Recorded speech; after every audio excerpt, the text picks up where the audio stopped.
Sir, I would like to take your permission. I would like to speak to them in my mother tongue.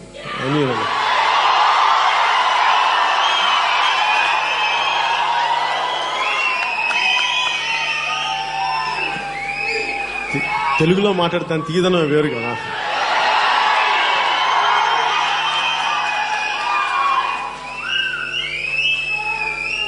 అంటే ఒక సమస్య కాదు. అంటే ముందుగా తెలుగులో నేను చెప్పదలుచుకుంది ఏంటంటే, ఇందాక మీ అందరినీ చూశాను. ప్రతి ఒక్కరిని నాకు దగ్గరికి వచ్చి మిమ్మల్ని కౌగులించుకొని నాకు థ్యాంక్స్ చెప్పాలని, ప్రతి షేక్ అనేది ప్రతి ఒక్కరికి నాకు చెప్పుకోవాలని దయచేసి మీరు, నాకు అది మనసులో ఉంది. అది ఎంతవరకు సాధ్యపడుతుందో నాకు తెలియదు, కానీ బట్ నా మనసులో ఉంది. దయచేసి మేము ప్రతి ఒక్కరికి పేరు పేరున నాకు మనస్ఫూర్తిగా మీ అందరికీ నా కృతజ్ఞతలు తెలియజేసుకున్నాను.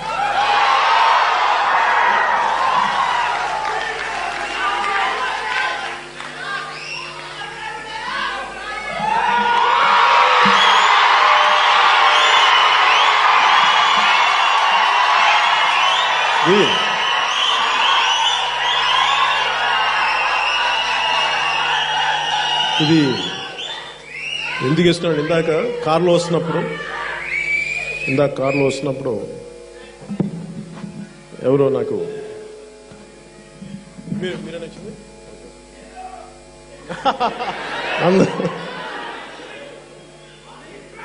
మీ ఒకళ్ళు ఇచ్చింది నాకు చాలా ప్రేమ అనిపించింది.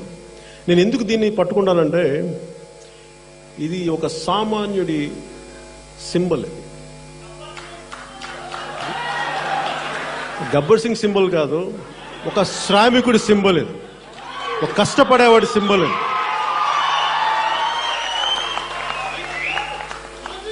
దీనికి మతం లేదు, కులం లేదు, ప్రాంతం లేదు, ఇది అందరూ వేస్తుంటారు. ఇది భారతదేశం అంతా.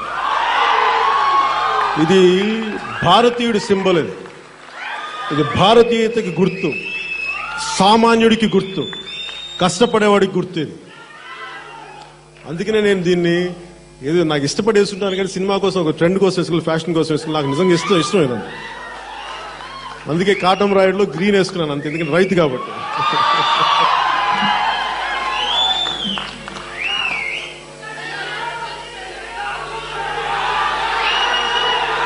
నేను మీకు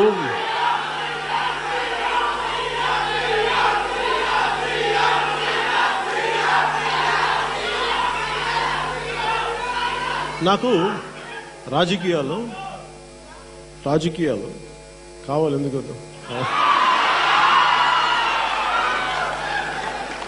రాజకీయాలు వద్దనుకోండి, ఇంత రిస్క్ ఎందుకు తీసుకుంటాం? సుఖంగా ఇంట్లోనే కూర్చుంటాం కదా, హాలీవుడ్ స్టూడియోలు తిరుగుతూ ఉంటాం కదా, థీమ్ పార్క్స్ తిరుగుతాం కదా. ఇక్కడ వచ్చి ఇంత రిస్క్లు చేయడం దేనికి? అంటే మీకు తెలుసో లేదో, రాజకీయాలకు నేను వచ్చినప్పుడు, నేను సిపిఎఫ్ లాంటివి పెట్టినప్పుడు నన్ను ఎంతమంది ఎన్ని రకాలుగా భయపెట్టారంటే, నేను చంపేస్తారు. నిజంగా అలాగే ఉండే లెటర్స్ వచ్చాయి.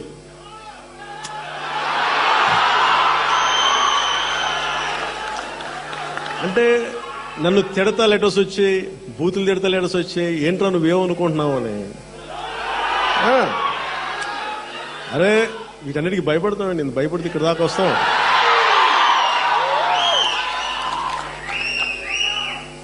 అంటే నాకు జాగ్రత్త ఉంది, కానీ భయం లేదు, అస్సలు భయం లేదు. జాగ్రత్త ఉంది, ఆచితూచి మాట్లాడతాను, ఒకటికి 10 సార్లు ఆలోచిస్తాను. కానీ ఒక నిర్ణయం తీసుకున్నప్పుడు అది ఎలాంటి పరిస్థితులు ఎదురైనా సరే నేను ఖచ్చితంగా మాట్లాడతాను. కాకపోతే రోజు చావడం కంటే ఒకరోజు చావడం మంచిది కదా అనుకుంటాను. అందుకే నాకు భయం లేదు.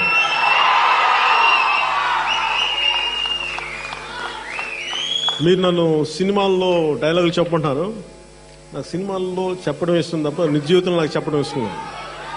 దాన్ని మీరు దయచేసి అది గుర్తించవలసిందిగా నేను కోరుకుంటున్నాను. మీకు ఏదైనా సరే నిజ జీవితంలో నేను సినిమాని గౌరవిస్తాను, కానీ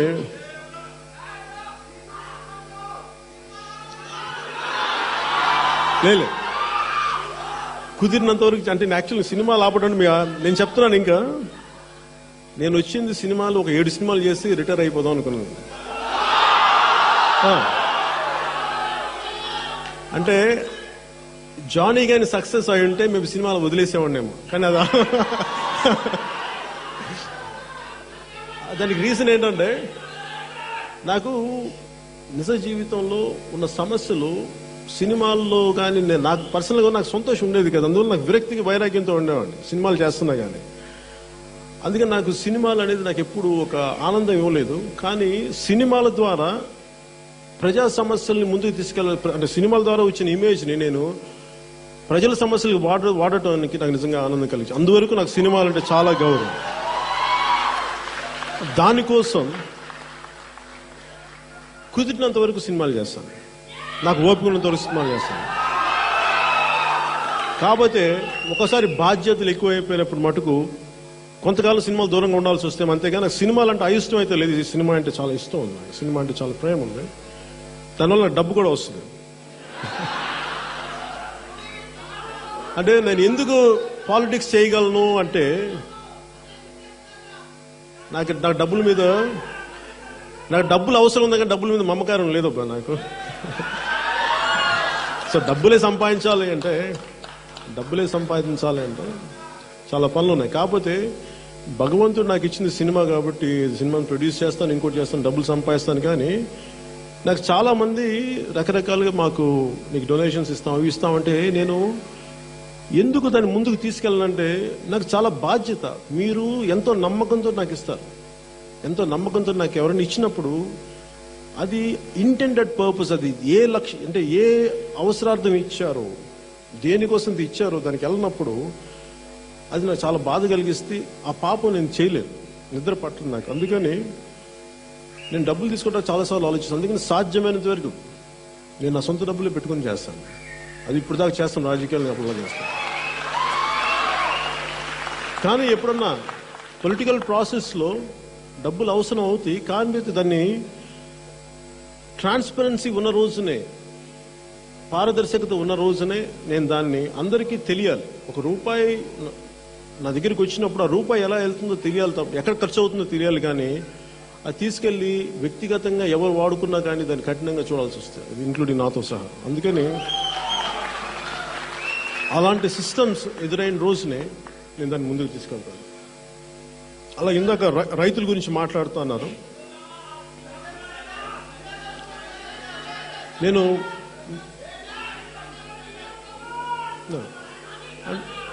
నేను స్పెషల్ స్టేటస్ గురించి, స్పెషల్ కేటగిరీ స్టేటస్ గురించి, ఇవన్నీ నా బాధ, కోపం, అసహనం ఏంటంటే రాజకీయ నాయకులు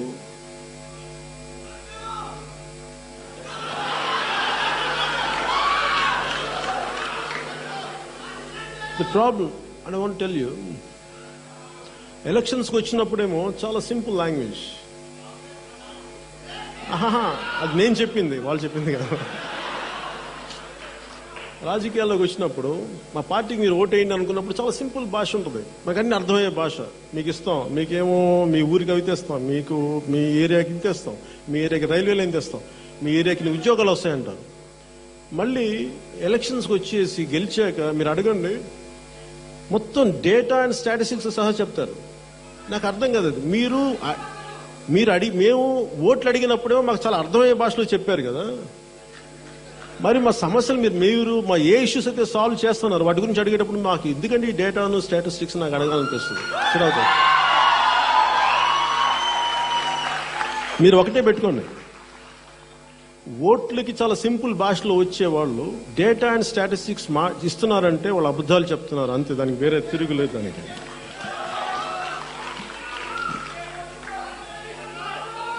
నేను అధికారం అనేది అంతిమ లక్ష్యం కాదు, ప్రజా సమస్యల పరిష్కారమే అంతిమ లక్ష్యం అవ్వాలి తప్ప అది అధికారంలో ఉండొచ్చు, ఉండకపోవచ్చు. కానీ ఒక పొలిటికల్ పార్టీని ఎస్టాబ్లిష్ చేసినప్పుడు అది నేను సాధించేది ఏమనుకుంటానంటే, we have to address the issues. సమస్యల్ని ఎట్లా పరిష్కరించాలి. అన్నిసార్లు అధికారంలో కూర్చునే పనులు అవ్వవు, నేను అది నమ్మను ఎప్పుడు.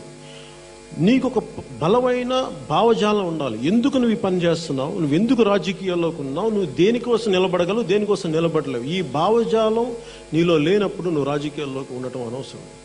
అందుకని నేను ఒక 20 అందరికీ నేను సినిమాల నుంచి వచ్చాను, పాలిటిక్స్కి వచ్చాను అనుకుంటా. బట్ యాక్చువల్లీ నేను ఒక 20 సంవత్సరాలు నేను ట్రైన్ చేసుకున్నాను. అసలు ముందు నేను నిలబడగలనా, నేను కష్టాలు తట్టుకోగలనా, నాకు డబ్బులు లేకపోతే నేను ఉండగలనా, తట్టుకోగలనా, ఇవన్నీ నేను టెస్ట్ చేసుకున్న తర్వాతే, పరీక్షలు పెట్టుకున్న తర్వాతే నాకు నేను పర్మిషన్ ఇచ్చుకున్నాను.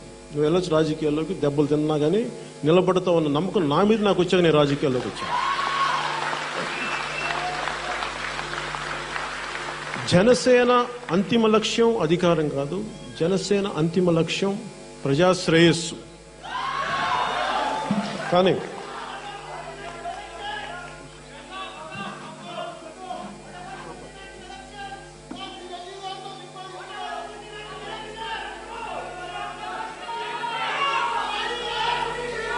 జనసేనకి జనసేన అంతిమ లక్ష్యం అధికారం కాదు. జరిగితే జరుగుతూ, జరగకపోతే జరగదు. దానికి ఇంట్రెస్ట్ కాదు. నా అంతిమ లక్ష్యం అధికారం. అలాగే నేను మీ నుంచి కాంట్రిబ్యూషన్ కోరుకునేది, జనసేనకి మీ ఆలోచన కావాలి. నాకు మీలో నుంచి బలమైన నాయకత్వం కావాలి, మీలో నుంచి కమిటెడ్ యంగ్ లీడర్షిప్ కావాలి. ఎంతసేపు అందరూ చెప్తారు దేశంలో చాలా యూత్ లీడర్షిప్ అండి అంటారు. యూత్ లీడర్షిప్ అంటే ఎవరు? వీళ్ళందరూ ఆ రాజకీయ నాయకుల పిల్లలు, వాళ్ళ పిల్లలు, వీళ్ళ పిల్లలే తప్ప ఇంకా మిగతా వాళ్ళు ఎవరు యూత్ కాదు. మీరందరూ యూత్ కాదు. వాళ్ళకి యూత్ ఎవరంటే వాళ్ళ పిల్లలు, వాళ్ళ పిల్లల పిల్లలు, వాళ్ళ మనవాళ్ళు, ఇవే తప్ప మిగతా వాళ్ళు ఎవరు యూత్ కాదు. అది మారాలి మన దేశంలో. అది మారాలి అంటే దానికి ముందడుగు నేను వేస్తున్నాను. ఈ రోజున నన్ను అందరూ అడుగుతున్నారు, నువ్వు ఎందుకు పార్టీ ఎక్స్పాండ్ చేయవని. నాకు ఎక్స్పాండ్ చేయాలంటే నాకు కమిటెడ్ వ్యక్తులు కావాలి. నేను నీలాంటి వాళ్ళ కోసం వెయిట్ చేస్తున్నా. నీలాంటి వాళ్ళ కోసం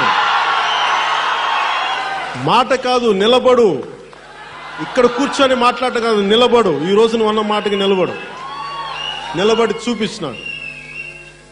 అండ్ నేను పాలిటిక్స్కి వచ్చినప్పుడు నేను ఏదో 6 నెలలకో, సంవత్సరంకో, 2 సంవత్సరాలు కాదు. ఐ సెడ్ 25 years, 25 సంవత్సరాలు నేను నా కాలాన్ని, నా జీవితాన్ని నేను దేశం శ్రేయస్సు కోసం, ప్రజా శ్రేయస్సు కోసం నేను పని చేయడానికి నిర్ణయించుకున్నాక నేను రాజకీయాల్లోకి వచ్చాను. అందుకని నాకు ఎన్ని కష్టాలైనా నాకు చాలా సహనం ఉంది, చాలా ఓపిక ఉంది. దెబ్బలు తీసుకుంటాను. దెబ్బ కొట్టడం తెలుసు, దెబ్బ తీయడం కూడా తెలుసు. దెబ్బ ఎలా తీసుకుంటానో,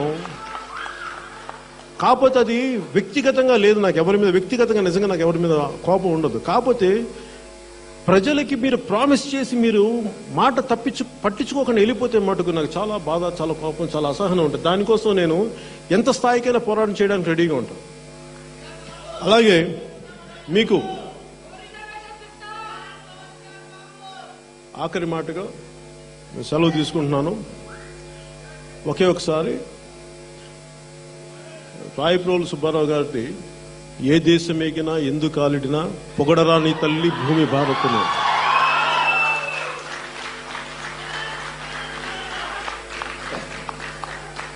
మన దేశం గురించి చెప్పబోయే ముందు ఒక్కసారి మనం ఏదైతే మనకి హోస్ట్ దేశం ఉందో, ఏదైతే మనకు ఆతిథ్యం ఇచ్చిన దేశం ఉందో, దాన్ని గౌరవించడం భారత సాంప్రదాయం.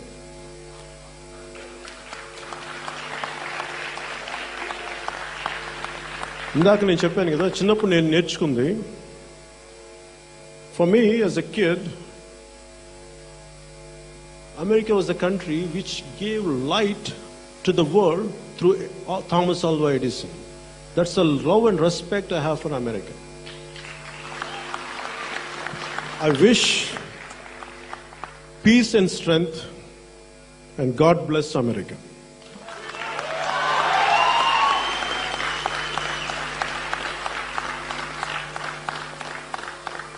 And this would be my last words for tonight. ఏ దేశం ఎగినా, ఎందు కాలిడినా, పొగడరాని తల్లి భూమి భారతిని అంటారు. ఏ తల్లి అయితే మనకి జన్మనిచ్చిందో, ఏ తల్లి అయితే మనకి ఈ రూపురేఖలు ఇచ్చిందో, ఆ తల్లికి మనం జైజేలు కొట్టుకుని ఎలా వెళ్ళిపోతాం. అందుకని ఒకసారి ఎలుగెత్తి భారత్ మాతాకి, భారత్ మాతాకి, భారత్ మాతాకి జై హింద్.